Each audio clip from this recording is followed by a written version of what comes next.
ये घटना है साल 1997 की। ये घटना ऐसी थी जिसे सुनकर आपकी भी आंखें भर आएंगी। यह वह समय था जब चाइना में वन चाइल्ड पॉलिसी लागू थी। इसके मुताबिक पति पत्नी को एक ही बच्चा पैदा करने की इजाज़त थी। उस समय चीन के सिडांग में एक आदमी रहा करता था जिसका नाम था गुओ गैंग टेंग। साल 1997 में गुओ के 2 साल के बच्चे को किसी औरत ने अगवा कर लिया। उस समय चीन में ऐसी घटनाएं बहुत ही आम थीं, क्योंकि उस समय चाइना में लोग एक ही बच्चा पैदा कर सकते थे। इसलिए किसी फैमिली में यदि बच्चा पैदा नहीं होता तो वो दूसरी फैमिली के बच्चे को चुरा लिया करते थे। गुओ के 2 साल के बच्चे के साथ भी ऐसा ही हुआ। गुओ ने अपने बेटे को ढूंढने की बहुत सी नाकाम कोशिशें की। उसने पुलिस में रिपोर्ट भी लिखाई। इसके बाद भी उसके बेटे का कहीं अता पता नहीं चला। उसके बाद गुओ ने अपने बेटे को ढूंढने के लिए एक अजीब फैसला किया। उसने मोटरसाइकिल ली और उसके ऊपर एक झंडा लगाया। उस झंडे में उसके बेटे का फोटो था और उसके साथ लिखा था, तुम कहाँ हो, तुम्हारे पापा तुम्हें ढूंढ रहे हैं, वो तुम्हें घर ले जाने के लिए आए हैं। इस झंडे को अपनी बाइक पर लगाकर उसने अपने बेटे को ढूंढना शुरू किया। सफ़र शुरू करने के कुछ दिन बाद वह काफ़ी फेमस हो गया। कई मीडिया चैनल्स ने उनका इंटरव्यू भी लिया। वो हर गांव और शहर में जाते हैं और अपने बेटे के बारे में पूछते हैं। आपको जानकर हैरानी होगी कि गुओ 24 साल तक अपने बेटे को खोजते रहे। 24 सालों में गुओ ने लगभग 10 मोटरसाइकिल बदली और लगभग 5 लाख किलोमीटर का सफ़र तय किया। इस बीच वो एक संगठन से भी मिले। उस संगठन का काम था खोए हुए बच्चों को खोजना और उनकी रियल फैमिली के पास उन्हें भेजना। इस संगठन में रहते हुए गुओ ने लगभग 7 बच्चों को उनके पिछड़े परिवार से मिलाया, लेकिन गुओ को उसका खुद का बच्चा नहीं मिला। लेकिन गुओ ने खोज जारी रखी। साल 2020 में गुओ को पता चलता है कि एक स्कूल में एक टीचर है जिसकी उम्र 26 साल है, और वो टीचर जब 2 साल का था तब उसे सिडांग शहर से किडनैप करके लाया गया था। ये सुनकर गुओ तुरंत उस स्कूल पहुंच जाते हैं, लेकिन वो देखकर भी अपने उस 2 साल के बच्चे को पहचान नहीं पाए। ये जानने के लिए कि सच में वो टीचर गुओ का ही बेटा है, उसका डीएनए टेस्ट करवाया गया, और उस डीएनए टेस्ट के बाद जो पता चला उसे जानकर आप भी हैरान रह जाएंगे। ये टीचर ही गुओ का 24 साल पहले खोया बेटा था। साल 2015 में इनके ऊपर एक फिल्म भी बनी है जिसका नाम था लॉस एंड लव। वीडियो में लास्ट तक बने रहिए दोस्तों। इस वीडियो में आप ऐसी घटनाओं के बारे में जानेंगे जो आपकी आंखों में आंसू ले आएंगी। नंबर 2, अमेरिका के शहर नेवाडा में एक डैम बन रहा था। इस डैम का नाम था हूवर डैम। यह डैम अब भी अमेरिका का बहुत प्रसिद्ध डैम है। जब इस डैम का निर्माण हो रहा था तो डैम को बनाते हुए 112 लोगों की जान चली गई थी। सबसे पहली मृत्यु 20 दिसंबर 1922 को हुई थी। जॉन टियरने नाम का एक आदमी इस डैम पर काम कर रहा था और उसकी मौत इस डैम में डूबने से हुई थी। लेकिन घटना के 13 साल बाद 20 दिसंबर 1935 को एक आदमी इस डैम का सर्वे कर रहा था।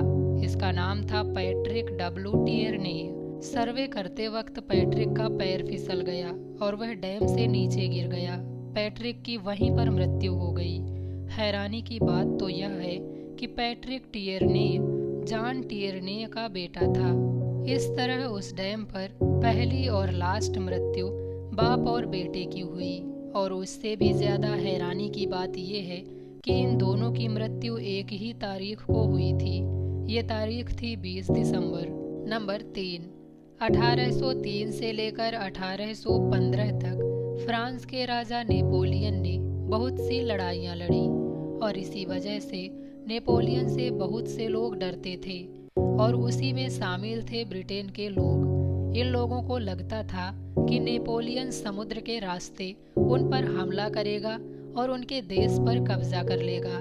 इसीलिए ब्रिटेन के लोगों ने हार्टलपूल टाउन के समुद्र में बड़े बड़े टावर बना रखे थे और इन टावरों के जरिए समुद्र से आने वाली नावों पर नजर रखी जाती थी।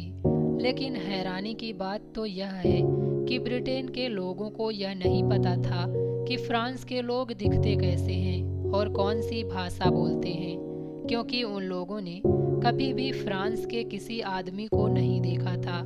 लेकिन एक दिन हार्टलपूल के समुद्री तट पर एक नाव आई जिस पर फ्रांस का झंडा लगा हुआ था। दरअसल वह नाव खाने पीने का सामान लेकर फ्रांस से किसी दूसरे देश जा रही थी, लेकिन बीच समुद्र में ये नाव तूफान में फंस गई और इस नाव में जितने भी लोग सवार थे वो सभी लोग मारे गए। लेकिन उस नाव में एक बंदर था जिसने आर्मी की ड्रेस पहन रखी थी। दरअसल 1800 के आसपास फ्रांस के लोग जब भी समुद्र में नाव लेकर जाते तो साथ में पालतू जानवर भी रखा करते थे जिनसे वो अपना टाइम पास किया करते थे। लेकिन नाव तूफान में फंसने के कारण नाव में सवार सभी लोग मारे गए, लेकिन बंदर बच गया। और जब ये नाव हार्टलपूल पहुंची तो लोगों ने उस नाव की चेकिंग की। उन लोगों को वह बंदर मिला। बंदर को देखकर वो लोग बहुत घबरा गए, क्योंकि उस समय ब्रिटेन में बंदर नहीं पाए जाते थे। उन लोगों ने पहली बार बंदर देखा जो कुछ कुछ इंसानों की तरह दिख रहा था। ब्रिटेन के लोगों को लगा कि शायद ये फ्रांस का कोई जासूस है और इसके पीछे नेपोलियन की सेना आ रही होगी और वो हम पर हमला करेगी। उसके बाद हार्टलपूल के लोग इकट्ठे हुए और उस बंदर से पूछताछ करनी शुरू की। बंदर उस समय काफी डरा हुआ था और वह जोर जोर से चिल्ला रहा था। जब ब्रिटेन के लोगों को कुछ भी समझ नहीं आया तो उन लोगों को लगा कि ये बंदर फ्रांस की भाषा बोल रहा है और शायद जोर जोर से चिल्लाकर वो सेना को ही बुला रहा है। उसके बाद वहाँ के लोगों ने बंदर को फांसी दे दी और एक बड़ी सी लकड़ी के ऊपर बंदर को लटका दिया। लोगों को लगा कि जब फ्रांस की सेना यहाँ आएगी तो अपने जासूस को फांसी पर लटका देखकर डर जाएगी और वो लोग वहाँ से वापस चले जाएंगे। लेकिन ये उन लोगों का वहम था। ना तो कभी कोई सेना आई और ना ही उन लोगों पर कभी कोई हमला हुआ। यह कहानी धीरे धीरे फेमस हुई और आज अगर आप हार्टलपूल जाएंगे तो उस बंदर के बहुत से स्टैचू आपको देखने को मिलेंगे। नंबर 4, ये घटना एक ऐसी औरत की है जो अपनी ही शोक सभा में शामिल हुई। अब आप भी ये सोच रहे होंगे कि भला ये कैसे संभव है कि कोई मर जाने के बाद अपनी ही शोक सभा में आ जाए। दरअसल नोएला रुकुंदो नाम की औरत और पलेंगा कलाला नाम का यह आदमी, ये दोनों ही ऑस्ट्रेलिया के रहने वाले थे। इनकी शादी को 10 साल हो चुके थे। नोएला बुरुंडी की मूल निवासी थी और बलेंगा कांगो का। एक दिन नोएला के पास एक फोन आया कि बुरुंडी में रहने वाली उसकी मां की मृत्यु हो गई है। यह खबर मिलते ही नोएला तुरंत ही बुरुंडी चली जाती हैं। लेकिन बुरुंडी में नोएला को किडनैप कर लिया गया। किडनैपर नोएला को एक पुराने घर में ले गए। वहां पर एक किडनैपर नोएला से पूछता है कि तुम्हारा पति तुम्हें क्यों मारना चाहता है। नोएला किडनैपर की ये बात सुनकर हैरान रह गई, क्योंकि नोएला और उसके पति के बीच कोई झगड़ा नहीं था। नोएला ने किडनैपर से कहा कि मुझे नहीं पता। उसके बाद किडनैपर ने कहा कि तुम्हारे पति ने तुम्हें मारने के लिए हमें बहुत से पैसे दिए हैं। उसके बाद किडनैपर ने कहा कि हम औरतों और बच्चों को नहीं मारते, इसीलिए हम तुम्हें छोड़ रहे हैं, लेकिन हम तुम्हारे पति को यह कह देंगे कि हमने तुम्हारी पत्नी को मार दिया। उसके बाद नोएला ने किडनैपर से अपने पति की सारी रिकॉर्डिंग्स और जितने भी मैसेज थे वह सब ले लिए। इसके बाद नोएला ऑस्ट्रेलिया वापस आ गई। किडनैपर ने कलाला को फ़ोन पर बताया कि उन्होंने उसकी पत्नी को मार दिया है। इसके बाद कलाला ने अपने आसपास के लोगों से कहा कि उसकी पत्नी की बुरुंडी में मृत्यु हो गई है और उसने एक शोक सभा रखी।